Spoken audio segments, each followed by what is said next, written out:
आज का टॉपिक रहेगा स्पीड, टाइम एंड डिस्टेंस, जिसमें एक्सरसाइज में प्रीवियस ईयर क्वेश्चंस का डिस्कशन करेंगे और पार्ट नंबर 3 यहाँ पर डिस्कस करेंगे। आगे बढ़ते हैं। लास्ट क्लास में हम लोग प्रॉब्लम नंबर 18 तक कर चुके थे। आज होने वाला है आप लोगों का problem number 19। An inkjet printer can print 8 lines per second and can print a document in 6 minutes. How much time would an LED printer take to print the same document if it can print 7 lines per second more than the inkjet printer? एक inject printer है जो प्रति second 8 line को print कर सकता है। वह एक डॉक्यूमेंट को 6 मिनट में प्रिंट कर देता है। How much time would an LED printer, तो एलईडी प्रिंटर को प्रिंट करने में उस डॉक्यूमेंट को कितना समय लगेगा अगर एलईडी प्रिंटर इंकजेट प्रिंटर से 7 लाइन पर सेकंड ज़्यादा प्रिंट करता है। तो आप लोगों को टाइम निकाल कर यहाँ पे बताना है। देखो, इंकजेट प्रिंटर 8 लाइन्स पर सेकंड करता है, यानी कि यहाँ पर अगर मैं इंकजेट प्रिंटर के बारे में बात करूँ, इंकजेट प्रिंटर के बारे में अगर बात करूं तो यहां से पता लग रहा कि यह 1 सेकंड में 8 लाइंस को प्रिंट करता है। 1 सेकंड में 8 लाइंस को प्रिंट करता है, तो 6 मिनट में कितना प्रिंट करेगा? जब 1 सेकंड में 8 लाइन करता है तो 60 सेकंड्स में कितना करेगा? यानी कि 8 × 60 लाइन्स करेगा। 8 × 60 लाइन यानी कि 6 × 8 = 48, 480 लाइन्स आ गया। 60 सेकंड का मतलब क्या होता है? 1 मिनट होता है। तो यहां से मैं कह सकता हूं कि 1 मिनट भी बोल सकता हूं 60 सेकंड को, एक ही तो बात है। 1 मिनट में क्या कर रहा है? 480 लाइन्स कर रहा है। तो 6 मिनट में कितना करेगा? तो यहां पर आप लोग देखोगे 6 × 480 तो आएगा आप लोग का 0। 6 × 8 = 48 का 8 तो 4, 6 × 24 और 4 = 28, 2880 लाइन्स को प्रिंट करेगा। तो इंकजेट प्रिंटर 6 मिनट में 2880 लाइन को प्रिंट करेगा। अब इसी डॉक्यूमेंट को, यानी कि जो डॉक्यूमेंट है ये 2880 लाइन्स का है, अगर इसे मैं एलईडी प्रिंटर से प्रिंट कराऊं तो कितना समय लगेगा? जबकि एलईडी प्रिंटर इंकजेट प्रिंटर से 7 लाइन ज़्यादा करता है। तो कितना करता है इंकजेट करता है 8 और ये इससे 7 ज़्यादा, तो दैट मीन्स कि एलईडी प्रिंटर 8 में 7 जोड़ देंगे, यानी कि 15 लाइन पर सेकंड प्रिंट करता है। अगर मैं यहाँ पर एलईडी प्रिंटर के बारे में बात करूँ, ठीक है ना, तो यह करता है 1 सेकंड में कितनी लाइन? 15 लाइन्स। या इस बात को हम लोग ऐसे भी कह सकते हैं, कि 15 लाइन जो प्रिंट होती है वो 1 सेकंड में होती है। तो 280 लाइन कितने समय में प्रिंट होगी? तो 1/15 गुणा 2880, 280 नहीं 2880। अब 15 से कट कर दूंगा, 15 × 15, 15 दिन में 135 और 15 दूनी 30, यानी कि निकल कर आया 192 सेकंड्स में प्रिंट हो जाएगी। और 192 सेकंड्स को क्या कह दूंगा? 3 मिनट 12 सेकंड, 3 मिनट 12 सेकंड यहाँ पर मैं बोल दूंगा। तो इस तरीके से आप लोग यहाँ से कह सकते हैं कि C is the correct answer of this question, ठीक है ना। तो 2880 लाइंस का डॉक्यूमेंट 3 मिनट 12 सेकंड में प्रिंट हो सकता है, और यहाँ से आप लोग कहेंगे कि सी ऑप्शन सवाल का राइट आंसर बनेगा। बात समझ में आ गई? इस तरीके से आप लोग कर सकते हो उस क्वेश्चन को, 3 मिनट 12 सेकेंड। All clear? अब अगले प्रॉब्लम की तरफ चलते हैं और इसको देख लेते हैं। यहाँ पे problem number 20। A girl walking at 5/6 of her usual speed misses the bus by 7 minutes. How long does she usually take to reach the bus stop? एक लड़की अपनी सामान्य गति की 5/6 गति से चलती है और एक बस को 7 मिनट से छूट जाती है, और बस को पकड़ने से 7 मिनट से छूट जाती है। How long does she usually take to reach the bus stop? तो उसको सामान्य समय में बस स्टॉप पहुंचने में कितना समय लगेगा, ये आप लोगों को बताना है। देखिएगा, यहाँ पर स्पीड के बारे में आप लोगों को दे रखा है। स्पीड के बारे में आप लोगों को यहाँ पर जानकारी दे रखी है। एक है आप लोगों की यहाँ पर इनिशियल स्पीड और दूसरा है आप लोगों की यहाँ पर फाइनल स्पीड। इनिशियल स्पीड यानी कि यूजुअल स्पीड। अगर पहले 6 की रफ्तार से चल रही थी तो अब चलती है 5/6, यानी कि 6 का 5/6 कितना होता है, 5 की रफ्तार से। डिस्टेंस सेम है, अपने घर से बस स्टॉप तक ही जा रही है दोनों केस में। तो डिस्टेंस क्या दे रखी है आप लोगों को, यहाँ पर सेम दे रखी है। अगर डिस्टेंस सेम है तो जो स्पीड का रेशियो है उसका रिवर्स अगर आप लोग यहाँ पर करोगे तो टाइम का रेशियो निकल कर आएगा 5:6। कितना आएगा, 5:6। तो कितने यूनिट का अंतर है यहाँ से, 5 से 6, यानी कि 1 यूनिट का डिफरेंस है। और क्वेश्चन में क्या बोल रहा है कि डिफरेंस जो है वो 7 मिनट्स का है, 7 मिनट्स का डिफरेंस है। क्लियर है। अब यूजुअल टाइम आप लोगों को बताना है जो कि 5 यूनिट है। तो इस 5 यूनिट की वैल्यू को मैं यहाँ पर निकालूंगा 7 × 5 यानी कि 35 मिनट। कितना आ जाएगा आप लोगों का, 35 मिनट यहाँ पर निकल कर आएगा। और इस तरीके से आप लोग यहाँ से कह दोगे कि बी ऑप्शन सवाल का राइट आंसर बनेगा। ठीक है ना, यानी कि B is the right answer of this question. Clear होगी बात। अब आगे की तरफ बढ़ते हैं और नेक्स्ट प्रॉब्लम नंबर 21 को देखते हैं। A car starts at a speed of 30 kilometre per hour and increases its speed by 5 kilometre per hour after every hour. Another car has a constant speed of 40 km per hour. In how much time will both the cars cover an equal distance? एक car 30 kilometre प्रति घंटे की गति से चलती है और हर एक घंटे अपनी स्पीड को 5 किलोमीटर प्रति घंटा बढ़ा देती है। एक दूसरी कार है जो लगातार 40 किलोमीटर प्रति घंटा की गति से चल रही है। तो दोनों कार को इक्वल डिस्टेंस तय करने में कितने घंटे में दोनों कार इक्वल डिस्टेंस तय कर रही है ना। यानी कि वह टाइम आपको बताना जब दोनों कार इक्वल डिस्टेंस तय कर रही है। ठीक है ना, बात समझिएगा ध्यान से। यानी कि 2 केस है, इसको मैं इस तरीके से डिवाइड कर लेता हूँ स्लाइड को। ये है आप लोगों का यहाँ पर केस 1, ठीक है ना, और यहाँ पर मैं लिख देता हूँ केस 2। क्लियर है। अब देखो, एक कार पहले घंटे चलेगी 30 किलोमीटर, घंटे आपको 6, 3, 5 और 4 दे रखे हैं। दूसरे घंटे चलेगी कितना, 35 किलोमीटर, यानी कि हर घंटा 5 किलोमीटर प्रति घंटे की गति से बढ़ रही है इसकी स्पीड। तीसरे घंटे चलेगी आप लोगों की कितना, 40 किलोमीटर। क्लियर है। अब देखो कैसे आप लोग करोगे, जबकि आपको ध्यान से देखना है कि जो दूसरी कार है उसकी कांस्टेंट स्पीड जो है वो 40 किलोमीटर पर आवर है। ठीक है ना।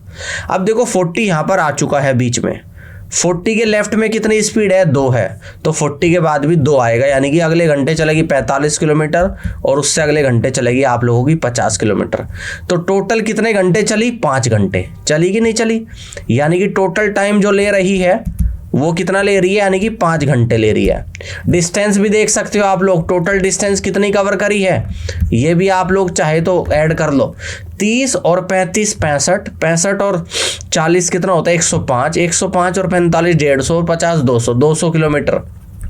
और 5 घंटे में यहाँ पर देखो ये कितना चलेगी, ये भी 200 किलोमीटर चलेगी। तो बहुत इजीली आप लोग इस क्वेश्चन को कर सकते हो। तो यहाँ से जो फाइनली आंसर आएगा, 5 घंटे में दोनों कार सेम डिस्टेंस को कवर करेगी। ये मैंने कैसे करा है, देखो जैसे ही मुझे ये पता लगा कि दूसरी कार की जो कांस्टेंट स्पीड 40 किलोमीटर प्रति घंटा है, इसको बस माइंड में रखना है आप लोगों को। और जो पहले केस में है, कार 30 किलोमीटर प्रति घंटा की गति से चलना शुरू करती है, तो पहले घंटे 30 किलोमीटर चलेगी, दूसरे घंटे 5 किलोमीटर प्रति घंटा स्पीड बढ़ जाती है, यानी कि 35 चलेगी, फिर 40 चलेगी, तो 40 आ गया।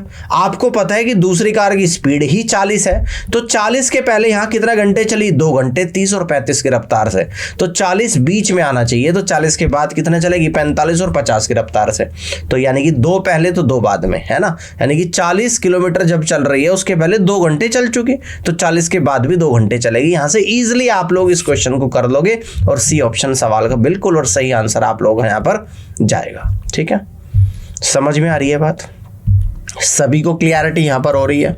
आगे की तरफ बढ़ते हैं और नेक्स्ट प्रॉब्लम यानी कि प्रॉब्लम 22 को समझते हैं। Riya and George start walking towards each other from their houses at a speed of 6 km per hour and 8 km per hour respectively. After how long will they meet if the distance between their houses is 28 km? रिया और George एक दूसरे की ओर अपने घर से 6 kilometre प्रति घंटा और 8 किलोमीटर प्रति घंटा की गति से क्रमशः चलना शुरू करते हैं। अगर उन दोनों के घरों के बीच की दूरी 28 किलोमीटर है तो वे कितने घंटे के बाद एक दूसरे से मिलेंगे, आप लोगों को बताना है। देखो ध्यान से देखिएगा, यहाँ पर मान लेता हूँ कि रिया का घर है, रियाज हाउस, और यहाँ पर है जॉर्ज का घर, जॉर्ज हाउस, ठीक है ना। दोनों के घरों के बीच की दूरी 28 किलोमीटर है। रिया जो चल रही है वो चल रही है 6 किलोमीटर प्रति घंटा की गति से, और जॉर्ज जो चल रहा है ये चल रहा है 8 किलोमीटर प्रति घंटा की गति से। दोनों एक दूसरे की तरफ चल रहे हैं। तो अब आपको निकालना क्या है यहाँ पर, मीटिंग टाइम। अब जब मीटिंग टाइम निकालना है तो आपको दोनों को ये डिस्टेंस कवर करनी है 28 किलोमीटर। तो ऊपर तो आएगा डिस्टेंस 28 किलोमीटर।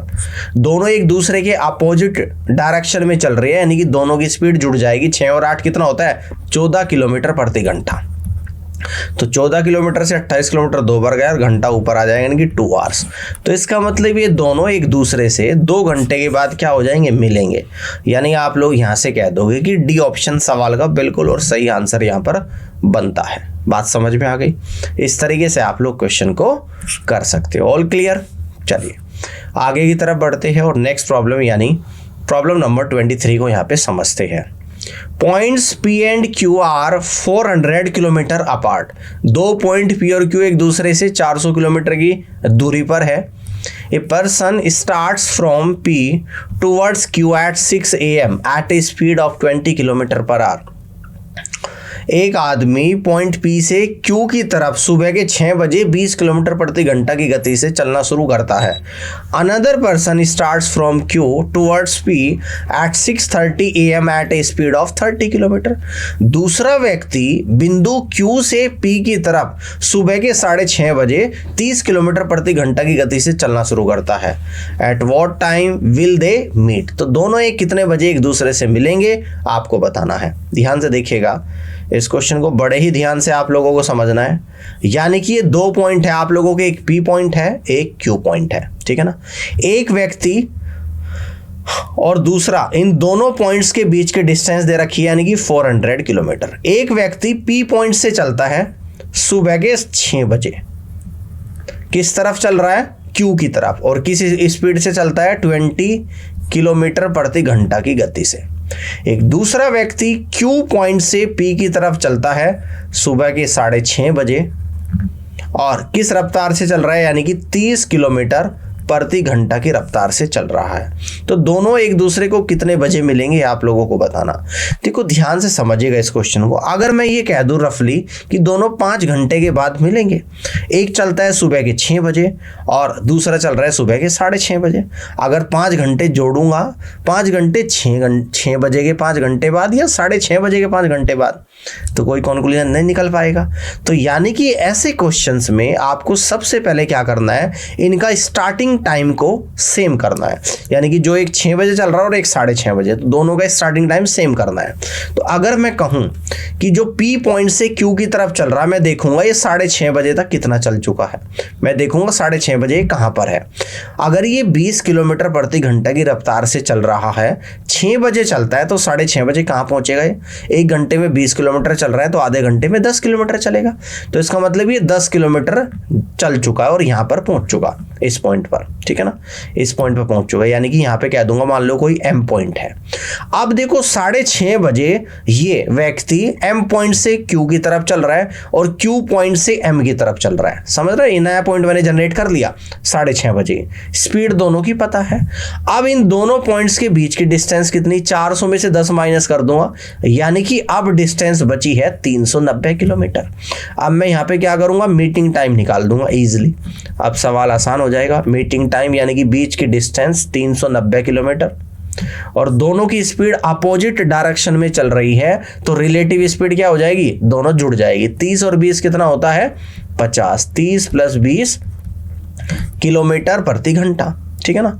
अब देखो ध्यान से आप लोग यहां पर देखिएगा, 390 kilometre divided by 50 kilometre per our. 0 से 0 गया, किलोमीटर से किलोमीटर गया, और 5 से कट कर दूंगा, 5 सते 35, ठीक है ना। और कितनी बार चल जाएगा, 5 सते 35, यानी कि इस बात को ऐसे आप लोग कहो, 7 सही 5 सते 35, 4/5 घंटे। इसको अगर मैं मिनट्स में चेंज करूँगा तो 7 घंटे, 4/5 गुणा 60 मिनट, यानी यहाँ से कह दूंगा कि 7 घंटे, 5 से 60 12 बार गया, 12 चौका 48 minute.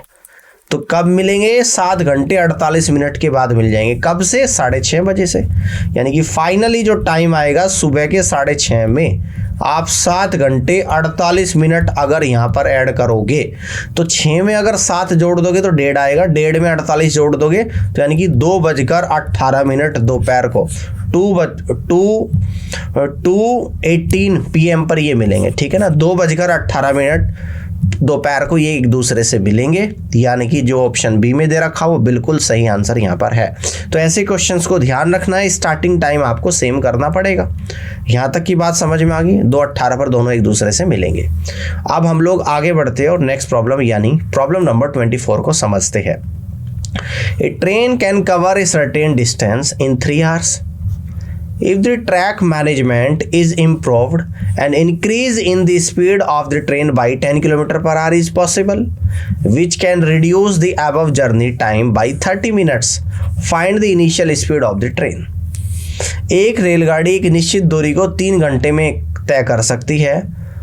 If the track management is improved, अगर रेलगाड़ी का ट्रैक, रेलगाड़ी की जो पटरी है उसको सुधार दिया जाए तो रेलगाड़ी अपनी गति में 10 किलोमीटर प्रति घंटा की गति बढ़ा लेती है, और गति जैसे ही बढ़ती है तो रेलगाड़ी को अपने गंतव्य तक पहुंचने में अब 30 मिनट कम लगते हैं। तो शुरुआत में रेलगाड़ी की गति क्या थी ये आप लोगों को बताना है। तो यहाँ पर हम लोग मानेंगे कि let the initial speed of the train,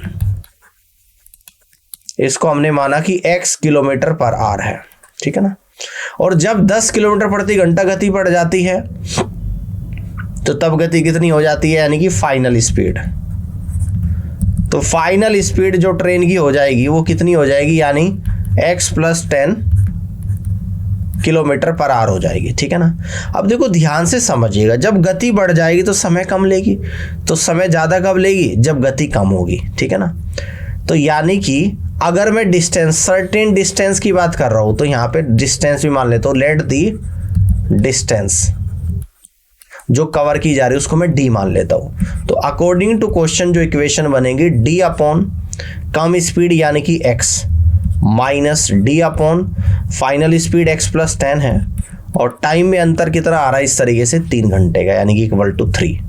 तो यहाँ पर हम लोग क्या करेंगे, बड़े ध्यान से आप लोगों को समझते हुए चलना है। ठीक है ना, यानी कि ओके, यानी कि यहाँ पर क्या बोल रहा है कि ट्रेन एक निश्चित दूरी को 3 घंटे में तय करती है। अगर स्पीड 10 किलोमीटर प्रति घंटा बढ़ा दे तो वह क्या कर रही है, 30 मिनट कम समय में पहुंच रही है ना। तो यानी कि अब इसे 2.5 मिनट लग रहे हैं। कितना लग रहा है, 2.5 घंटे लग रही है। ओके, तो इस क्वेश्चन में क्या बोल रहा है, इनिशियल स्पीड को मैंने माना x किलोमीटर प्रति घंटा, फाइनल स्पीड जब बढ़ जाएगी तो स्पीड हो जाएगी x + 10 किलोमीटर प्रति घंटा, और मैंने डिस्टेंस को यहाँ पर d किलोमीटर मान लिया। ठीक है ना, डिस्टेंस को हमने यहाँ पर क्या माना, d किलोमीटर माना। अब देखो ध्यान से यहाँ पर इस क्वेश्चन को देखिएगा, यानी फॉर्मूला क्या होता है आप लोगों का, फॉर्मूला होता है स्पीड बराबर डिस्टेंस और डिवाइडेड बाय टाइम। पहले वाले केस में ट्रेन की स्पीड है x, डिस्टेंस कवर कर रही है d और टाइम लग रहा है 3 घंटे, यानी कि d की वैल्यू जो निकल कर आई वो 3x निकल कर आ गई। अब दूसरे वाले केस में स्पीड कितनी है, x + 10 है, डिस्टेंस कितनी है यानी कि d है, और टाइम कितना ले रही, 30 मिनट कम यानी कि 2.5 आवर ले रही है। तो इसमें हम लोग क्या कहेंगे, बड़े ध्यान से समझना है, यानी कि 2.5 × x + 10 और d की वैल्यू रख दूंगा यहाँ पर 3x। तो 2.5 के x में मल्टीप्लाई करूंगा 2.5 × x, 2.5 के 10 में करूंगा तो 25 और = 3x। तो x वाले टर्म एक तरफ ले लूंगा, यानी कि 0.5x = 25। तो x की जो वैल्यू आएगी 25/0.5, डेसिमल हटाऊंगा तो ऊपर 10 से मल्टीप्लाई, 5 से 25 5 बार, तो 5 × 10 यानी कि 50। तो यानी कि x क्या था, initial speed of train x kilometre प्रति घंटा थी, जो कि आप लोगों की निकल कर आई है 50 km/h।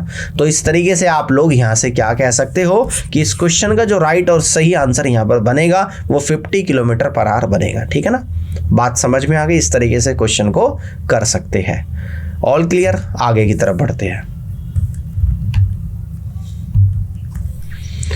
प्रॉब्लम 25 को समझते हैं।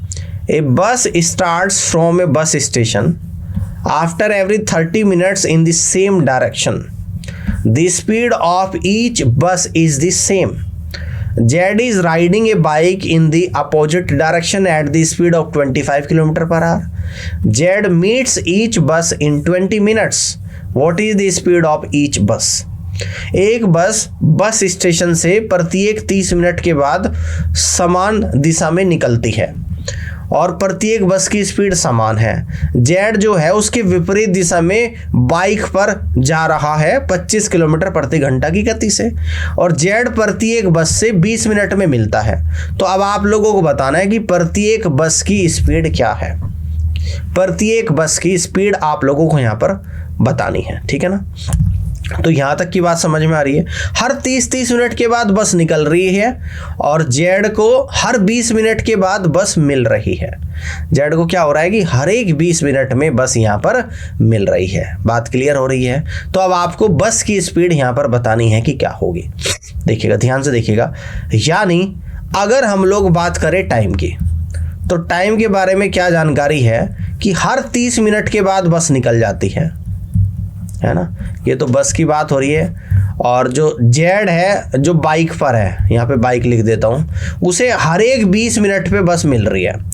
सेम डायरेक्शन में बस जा रही है, ठीक है ना। सेम डायरेक्शन में बस जा रही है, यानी कि जैसे पहली बस निकली और उधर से जेड चल रहा है, फिर दूसरी बस जब 30 मिनट के बाद निकलती है, उधर से जेड को 20 मिनट में मिल रही है। फिर तीसरी बस 30 मिनट में निकलेगी, उधर से जेड को 20 मिनट में मिल रही है, ठीक है ना। यानी कि इधर से 30 मिनट में निकलती है, जेड को 20 मिनट में मिल रही है बस।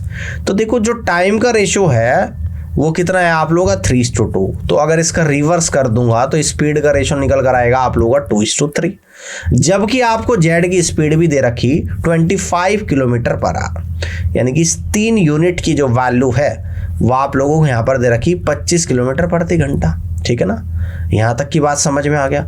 देखो जो जेड की स्पीड आप लोगों को 25 किलोमीटर प्रति घंटा दे रखी है, ये क्या है, यानी कि बस की स्पीड तो पता नहीं, ये दोनों के स्पीड के बीच का अंतर है, ठीक है ना। यानी कि Z is riding A bike in the opposite direction at a speed of 25 kilometre per our. यानी कि देखो ध्यान से, इधर से बस निकल रही, बस भी किसी रफ्तार से चल रही है, यहाँ पर स्पीड ऑफ बस है और यहाँ से जेड चल रहा है भाई, स्पीड ऑफ जेड, ठीक है ना। अब जेड की स्पीड दे दी और बस की स्पीड भी। जब बस 30 मिनट के बाद निकल रही है और जेड को हर एक 20 मिनट में मिल रही है, तो दोनों एक दूसरे के विपरीत दिशा में चल रहे, तो रिलेटिव स्पीड क्या हो जाएगी, जुड़ जाएगी। यानी कि speed of bus plus speed of z equal to 25 निकल कर आ जाएगा। ये बात समझ में आ रही है। यानी कि दोनों की स्पीड का सम हो रहा है, तभी तो कम समय में मिल रही है।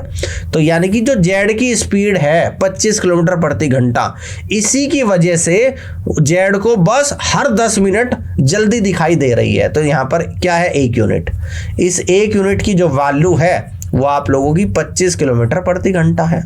अब आपको बताना है स्पीड ऑफ बस, यानी कि जो कि 2 यूनिट है। तो यहाँ पर आएगा 2 गुणा 25 किलोमीटर प्रति घंटा, तो आप लोग यहाँ से कहेंगे 50 किलोमीटर पर आवर। तो स्पीड ऑफ बस आपकी जो यहाँ पे निकल कर आएगी वो आपकी निकल कर आएगी 50 किलोमीटर पर आवर। कितनी आ जाएगी, 50 किलोमीटर पर आवर निकल कर आएगी। और आप लोग कह सकते हैं कि first is the correct answer of this question. उम्मीद करता हूँ कि क्वेश्चन समझ में आया होगा। बहुत अच्छा क्वेश्चन था, एग्जाम में ऐसे क्वेश्चन पूछे जाते हैं और आपके एग्जाम में पूछा गया सवाल है। प्रॉब्लम 26 को यहाँ पे समझते हैं। A train 200 metre long running at a speed of 36 kilometre per hour takes 55 seconds to cross a bridge completely. What is the length of the bridge. एक 200 मीटर लंबी ट्रेन 36 किलोमीटर प्रति घंटा की गति से चलते हुए एक लंबे पुल को 55 सेकंड में पार करती है। तो पुल की लंबाई आप लोगों को बतानी है। तो देखो जब ट्रेन पुल को पार करेगी तो ट्रेन खुद की लंबाई और पुल की लंबाई दोनों को कवर करेगी। तो मुझे यहाँ पे पुल की लंबाई निकालनी है। तो पुल की लंबाई को मान लेता हूँ कि let the length of the bridge, इसको हमने माना L, ठीक है ना। फॉर्मूला क्या होता है आप लोगों का, स्पीड बराबर डिस्टेंस डिवाइडेड बाई टाइम, ठीक है ना। स्पीड क्या है, स्पीड ऑफ ट्रेन यानी 36 किलोमीटर पर आवर। डिस्टेंस क्या है, लेंथ ऑफ ट्रेन 200 और plus length of bridge L, metre, इसको हम लोग मीटर में ले रहे हैं, ठीक है ना। डिवाइडेड बाई टाइम कितना ले रही है, 55 सेकेंड्स। अब इस 36 किलोमीटर पर आवर को मीटर पर सेकंड में चेंज करेंगे, 5/18 से गुणा करेंगे, मीटर पर सेकंड आ गया। 200 प्लस L मीटर और डिवाइडेड बाई 55 सेकेंड्स, क्लियर है। तो 9 दूनी 18 और 9 चौक 36, ठीक है ना, बात समझ में आ रही है। और 2 से 4 आपका 2 बढ़ गया, तो 5 दूनी 10, 10 की क्रॉस मल्टी सेकंड से सेकंड चलेगा, 10 क्रॉस मल्टीप्लाई अगर आप लोग यहाँ पे करेंगे यानी कि 550 मीटर इक्वल टू 200 मीटर और प्लस L। तो यहाँ से जो L की वैल्यू निकल कर आप लोगों को आएगी 350 मीटर निकल कर आ जाएगी। तो यानी कि लेंथ ऑफ ब्रिज हमने L माना था और L की जो वैल्यू निकल कर आई है वो 350 मीटर निकल कर आई है, जो कि C ऑप्शन में आप लोगों को दे रखा। और इस तरीके से C इस क्वेश्चन का बिल्कुल और सही आंसर यहाँ पे बनेगा, ठीक है ना। बात समझ में आ गई, क्लियर होगी बात। चलो प्रॉब्लम 27 को यहाँ पे समझते हैं। To make a certain journey a distance of 10 kilometer is traveled on foot in 3 hours, a distance of 120 kilometer is traveled by car in 3 hours, and a distance of 70 kilometer is traveled by scooter in 4 hours. What is the average speed of the total journey? एक निश्चित दूरी को तय करने के लिए 10 kilometre की दूरी पैदल चल के 3 घंटे में तय की जाती है, 120 किलोमीटर की दूरी कार से 3 घंटे में तय की जाती है और 70 किलोमीटर की दूरी स्कूटर के द्वारा 4 घंटे में तय की जाती है। तो पूरी यात्रा के दौरान औसत गति क्या है आप लोगों को बताना है। देखिएगा एवरेज स्पीड का फॉर्मूला क्या होता है। तो एवरेज स्पीड जो होती है आप लोगों की, ये होता है आप लोगों का टोटल डिस्टेंस और डिवाइडेड बाय टोटल टाइम, ठीक है। तो टोटल कितनी डिस्टेंस है यहाँ पे, 10 किलोमीटर चलता है पैदल यानी कि 10 प्लस, इसके बाद 120 किलोमीटर चलता है कार से 120 प्लस, इसके बाद 70 किलोमीटर चलता है स्कूटर से प्लस 70, ठीक है ना। ये तो आ गया आप लोगों यहाँ पर किलोमीटर। इसके बाद टोटल टाइम कितना लग रहा है, पैदल चल रहा है 3 घंटे यानी कि 3 प्लस, इसके बाद 3 घंटे कार से चलता है प्लस 3, इसके बाद 4 घंटे स्कूटर से चलता है प्लस 4 आर। तो ये आप लोगों का निकल कर आया 10 और 120 130 और 70 यानी कि 200 किलोमीटर डिवाइड बाई 3 3 6 और 4 10 घंटे, 0 से 0 चलेगा यानी कि एवरेज स्पीड जो आप लोगों की यहाँ पर निकल कर आई है वाई है आप लोगों की 20 किलोमीटर पर आवर। तो इस तरीके से आप लोग यहाँ से कह देंगे कि डी ऑप्शन सवाल का बिल्कुल और सही आंसर यहाँ पर बनेगा, ठीक है ना, 20 किलोमीटर पर आवर। आगे बढ़ते हैं, प्रॉब्लम नंबर 28 को समझते हैं।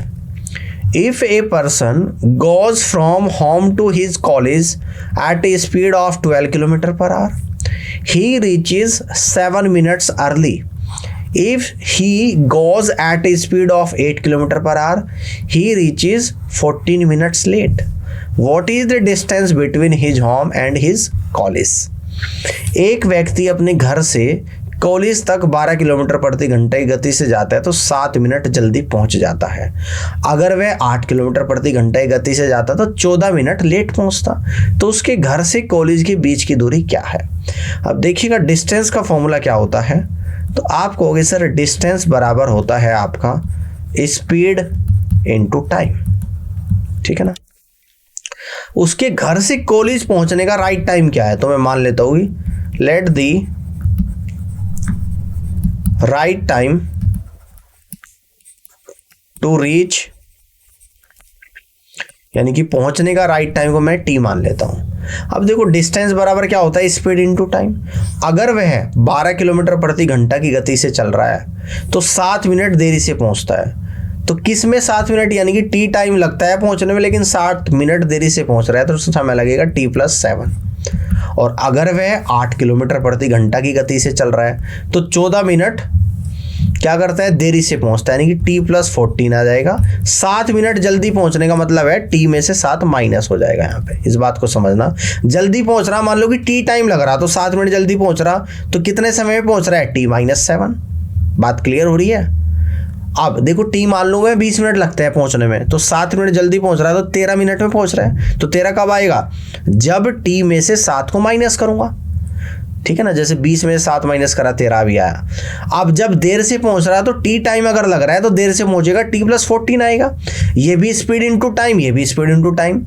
स्पीड इनटू टाइम क्या होता है, डिस्टेंस। दोनों डिस्टेंस को एक दूसरे के बराबर करा, तो ये फाइनली आप लोगों का क्या है, यहाँ पर डिस्टेंस है। समझ आई बात, ये क्या है आप लोगों का यहाँ पर डिस्टेंस है। ये बात समझ में आई। अब देखो 4 से 3 बार गया, 4 से आपका 2 बार गया, 3 के अंदर गुणा 3t - 21 इक्वल टू 2t + 28, यानी कि t इक्वल टू आप लोगों का निकल कर आया 49 मिनट्स। यानी कि पहुंचने का जो समय है उसके घर से कॉलेज 49 मिनट लगते हैं। तो टोटल डिस्टेंस अब आपको यहाँ पर निकालनी है, तो इसलिए डिस्टेंस हम लोग निकाल देंगे यहाँ पे। ये भी डिस्टेंस है, ये भी डिस्टेंस, किसी को भी ले लो, यानी कि 12 इंटू टी की वैल्यू है 49 माइनस का 7, यानी कि 12 तो क्या है, किलोमीटर प्रति घंटा में है। 49 में से 7 गया, यानी कि 42 क्या है, मिनट में है कि नहीं है। अब इसको हम लोग कैसे सोल्व करेंगे, 12 kilometre per hour into 49 divided by 60 R से आर चला गया, ठीक है। 6 दूनी या 12 से 60 कितनी बार गया, 5 बार, और 5 से 49 कितनी बार गया, 5 9 45, 5 8 40, यानी कि 9.8 किलोमीटर निकल कर आई डिस्टेंस। यानी आप यहाँ से क्या कह दोगे, ये 42 है भाई, ये 42 है, सॉरी 42। तो 5 से 42 को अगर आप लोग यहाँ पे कट करोगे तो ये आप लोगों का निकल कर आएगा, देखो 42 था ना, 42/7, तो 5 8 40 और 5 चौक 20, तो डिस्टेंस जो निकल कर आएगी 8.4 किलोमीटर निकल कर आएगी। उसके घर से कॉलेज के बीच की जो दूरी है वो 8.4 किलोमीटर है, जो कि सी ऑप्शन में दे रखा, और सी ऑप्शन सवाल का राइट आंसर बनेगा। और ऐसे क्वेश्चंस में आपको एक्सरसाइज में ऑलरेडी करा चुका हूं, और ये क्वेश्चन था आपका प्रीवियस ईयर क्वेश्चन। मैंने क्या बोला था कि इस तरह क्वेश्चंस एग्जाम में आते और आया हुआ सवाल है जो मैं आपको अभी फिलहाल करा रहा हूं। तो आज के लिए ही इतना ही। उम्मीद करता हूं कि आपको ये सेशन पसंद आया होगा, और पूरी क्लास को देखने के लिए आप सभी का बहुत बहुत धन्यवाद। मिलता हूं आपसे जल्दी अपनी अगली क्लास में।